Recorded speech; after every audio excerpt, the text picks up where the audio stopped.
ଦେଖିବା ଏଠି ବାପା କଣ କରୁଛନ୍ତି। ଅମୃତଭଣ୍ଡା ଏଇଟା ପୁରା ପାଚି ହେଇଛି, ପୁରା ସଡି ଯାଇଛି ନା କଣ? ଆହା ଏଇଟା ବଢିଆ ପାଚିଛି।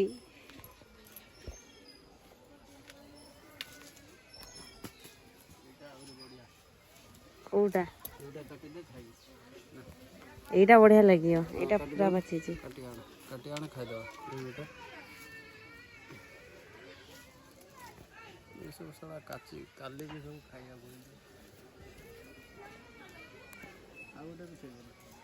ଆଉ ପୁରା ପାଚିଛି ନା, ନହେଲେ ଥାଉ, ଏଇଟା ଖାଇସାରିଲେ ସେଟା ବିଛା ହବ।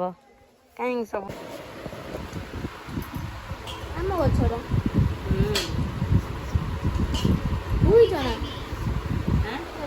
ଛଡେଇ ଦିଏ ତାପରେ ଧୋଇଆ। ପୁରା ପାଚିଛି ମାନେ ସାଇଜ ପାଚିଛି ପୁରା, ଦେଖୁଛ ନା? ହଁ ତମର ରକତ ହବ, ବଳ ହବ। ଏମିତି ଭଲ ଲାଗିବ। ଆମ୍ବ ଭଳିଆ ଅଧିକା ସଡିଲେ ଭଲ ଲାଗିବ। ଟାଣୁଆ ଟାଣୁଆ ଲାଗୁଥିବ ଭଲ ଲାଗିବ।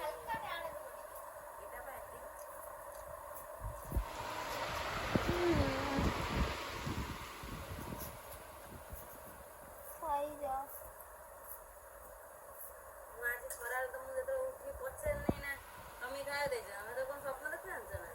ମୁଁ ସ୍ୱପ୍ନ ଦେଖୁଛି ମୁଁ ଶୋଇଥିନି, ଉଠିକି ତମ ଦେଖିଲା ବେଳକୁ ତମକୁ ପଚାରିଲା ବେଳକୁ ତମେ ଖାଇ ଦେଇଛ ନା, ତମେ କହୁଛ ନା ମୁଁ ଖାଇତେ ଦେଇନି। ମା କତର ପୁଅ ନା, ମା କତର ପୁଅ ନା, ମୁଁ ଯାଉଛି ଚୁପକିନା ଟମି ଖାଇତେ ଦେଇଦିଏ ହେଲା। ଏଇଆ କହୁଛି, ସେଇଟା ମୋ ନିଦ ଭାଙ୍ଗିଲା ଜାଣିଛ ନା? ସେଇ ମାନେ ଏକୁରୁ ମୋ ନିଦ ଭାଙ୍ଗିଲା, ମୁଁ ସାଙ୍ଗେ ସାଙ୍ଗେ ଉଠିକି ଝିଅ ପଚାରିଲି ଝିଅ ଆଉ ତମେ ଖାଇତେ ଦେଇଛ ନା?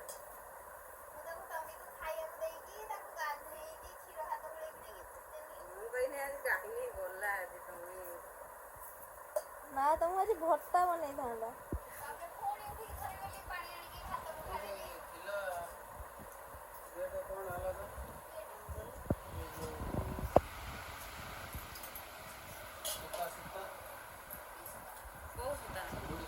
ଆମର ଉଠ ଧନ ଲକ୍ଷ୍ମୀ, ଇଏ ହଉଛି ଆମ ଲକ୍ଷ୍ମୀ ମା। ଏବେ ସେ ଶୋଇକି ଉଠିଲେ, ଏବେ 4ଟା 5ଟା ବାଜିଲାଣି, କହୁଛନ୍ତି ଏବେ ସିଏ ସାମ୍ପୁ ସାବୁନରେ ଗାଧେଇବେ, ବ୍ରଶ ବି କରିବେ।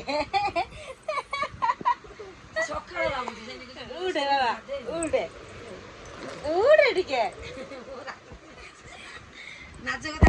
ତାକୁ ଲାଜ ମାଡୁଛି, ସେ ମୁହଁରେ ହାତ ଦେଖଉଛି।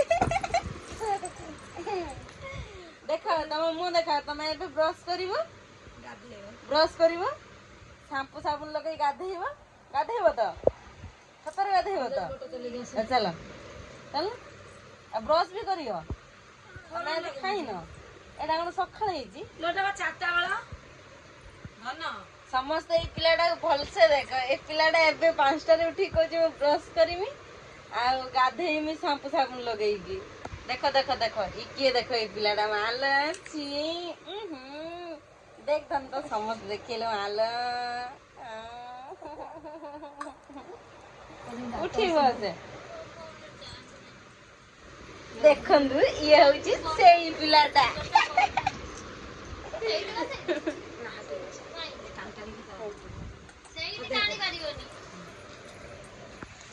କେତେ ଜୋର ହାୱା ଦଉଛି। କୋଉଠି ବର୍ଷା ଦଉଛି? ଭଦ୍ରକ ଆଡୁ ବର୍ଷା ହଉଛି। ଏଇ କଣ ଆମ ଏଠି କଣ ବର୍ଷା କୁଆଡେ ପଳେଇଛି।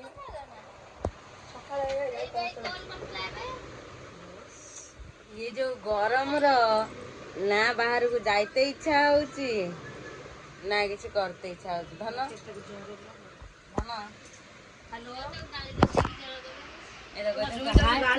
ଆପଣ ମାନେ ଭାବୁଥିବେ ଭିଡ଼ିଓ କ'ଣ ପାଇଁ ଆସୁନି 2 ଦିନ ହେଲା। ତ ଭିଡ଼ିଓ ଆସୁନି ଏଇଠି ଯେ ମାନେ ମୋ ମୁହଁ ଦେଖିପାରୁଥିବେ ଆପଣମାନେ, ଗରମରୁ ଇନଫେକ୍ସନ୍ ହେଇକି ବାହାରିଛି ଦେଖିପାରୁଥିବେ। ତ ମୁଁ ଡକ୍ଟର ପାଖକୁ ଯାଇଥିଲି, ତ ଦେଖେଇକି ଆସିଲି। ତ ଡକ୍ଟର କହିଛନ୍ତି କି ମାନେ ଯେମିତି ଝାଳ ନ ବୋହିବ ଆଉ ବାହାରକୁ ଯେମିତି ଖରା ଗରମକୁ ନ ଆସିବା ଲାଗି। ତ ସେଥିଲାଗି ମାନେ ଏଇ ସେ ରେଷ୍ଟ ମାନେ କେବଳ ମୋତେ ଝାଳ ବୋହିଲା ବେଳୁ ମାନେ ଅତିରିକ୍ତ ପୁରା ପୋଡ଼ୁଛି ଜୋରସେ। ତ ସେଥିଲାଗି ମୁଁ ଫ୍ୟାନ୍ କତିରୁ ଟୋଟାଲ୍ ବି ଆସୁନି, ଆଉ ରୋଷେଇ ବି କରୁନାହିଁ। ମାଆ ରୋଷେଇ କରୁଛନ୍ତି, ଖାଲି ଯାହା ଖାଉଛି ବୋଲି ବାସ୍, ନହେଲେ ଫ୍ୟାନ୍ ଆଉ ବାହାର ନାହିଁ। ତ ପ୍ରବଳ ଜୋର ପୋଡ଼ୁଛି ଖରା ଗରମ। ତ ସେଥିଲାଗି ଭିଡ଼ିଓ ଆସିପାରୁନି। ତ ଘରେ ବି ଆଉ କେହି ନାହାନ୍ତି ଯେ ଭିଡ଼ିଓ କରିବା ଲାଗି, ତ ସେଥିଲାଗି ଭିଡ଼ିଓ ଆସୁନି। ଆଉ ତ ଛାଡ଼ିଗଲାଣି, ବହୁତ ହେଇଥିଲା ମାନେ 2 ଦିନ ଟିକେ ମେଡ଼ିସିନ ଲଗେଇବାରୁ ଟିକେ ଛାଡ଼ିଗଲାଣି। ଆଉ 2 ଦିନ ଭିତରେ ବି ପୁରା କ୍ଲିଅର୍ ହେଇଯିବ, ପୁରା ଛାଡ଼ିଯିବ। ତାପରେ ଭିଡ଼ିଓ ପୁରା କଣ୍ଟିନ୍ୟୁଅସଲି ଆସିବ। ଆଉ please like comment share subscribe କରିବାକୁ ଜମା ବି ଭୁଲିବେନି।